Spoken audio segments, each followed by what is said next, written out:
वह कथा सुनने की हमारी इच्छा है। सर्वशास्त्र ज्ञाता श्री सूत जी बोले, हे वैष्णव पूज्य, आप सबने प्राणियों के हित की बात पूछी है।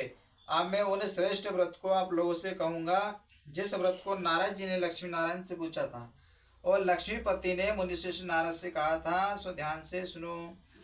एक समय योगी राज नारद जी दूसरों की इच्छा के लिए अनेक लोकों में घूमते हुए मृत्यु लोक में आ पहुंचे। अनेक योनियों में जन्म हुए प्राय सभी मनुष्य को अपने कर्म द्वारा अनेकों दुखों से पड़े देखकर सोचा, किस यत्न करने से निश्चय ही प्राणियों को दुखों का नाश हो सकेगा। ऐसा मन में सोचकर विष्णु लोक को गए। वहां श्वेत वर्ण और 4 भुजाओं वाले देवों केश नारायण को देखकर, जिनके हाथों में शंकर चक्र गदा और पत्ती तथा वरमाला पहने हुए थे, स्तुति करने लगे कि हे भगवान, आप अत्यंत शक्ति से संपन्न है। मन तथा वाणी भी आपको नहीं पा सकती। आपका आदि मंत्र नहीं है। निर्गुण स्वरूप सृष्टि के आदि भूत, वह भक्तों को दुखों को नष्ट करने वाले हो। आपको नमस्कार है। नारद जी ने इस प्रकार की स्तुति कर विष्णु भगवान से बोले कि हे मुनिश्रेष्ठ, आपके मन में क्या है? आपका किस काम के लिए आगमन हुआ है? निसंकोच कहो।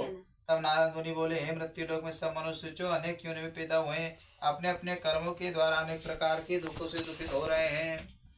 हे नाथ, मुझ पर दया रखते हो तो बतलाइए कि मनुष्य के सब दुख से थोड़े से प्रयत्न से कैसे दूर हो सकते हैं।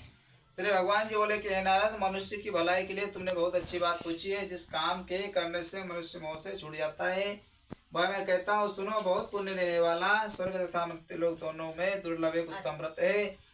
आज मैं प्रेम बस होकर तुमसे कहता हूँ, सत्यनारायण का यह व्रत अच्छी तरह विधि पूर्वक करके मनुष्य आर्य परांत यहाँ सुख भोग कर मरने पर मोक्ष को प्राप्त होता है।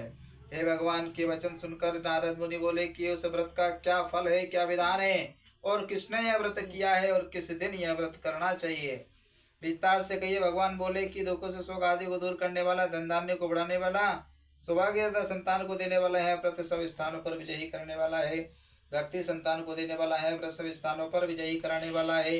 भक्ति और श्रद्धा के साथ किसी भी दिन मनुष्य सत्यनारायण का प्रातः काल के समय ब्राह्मणों बंधुओं के साथ धर्म प्राण होकर पूजा करे। भक्ति भाव से नैवेद्य के लिए दूध दही और गेहूं चूर्ण सवया लेवे।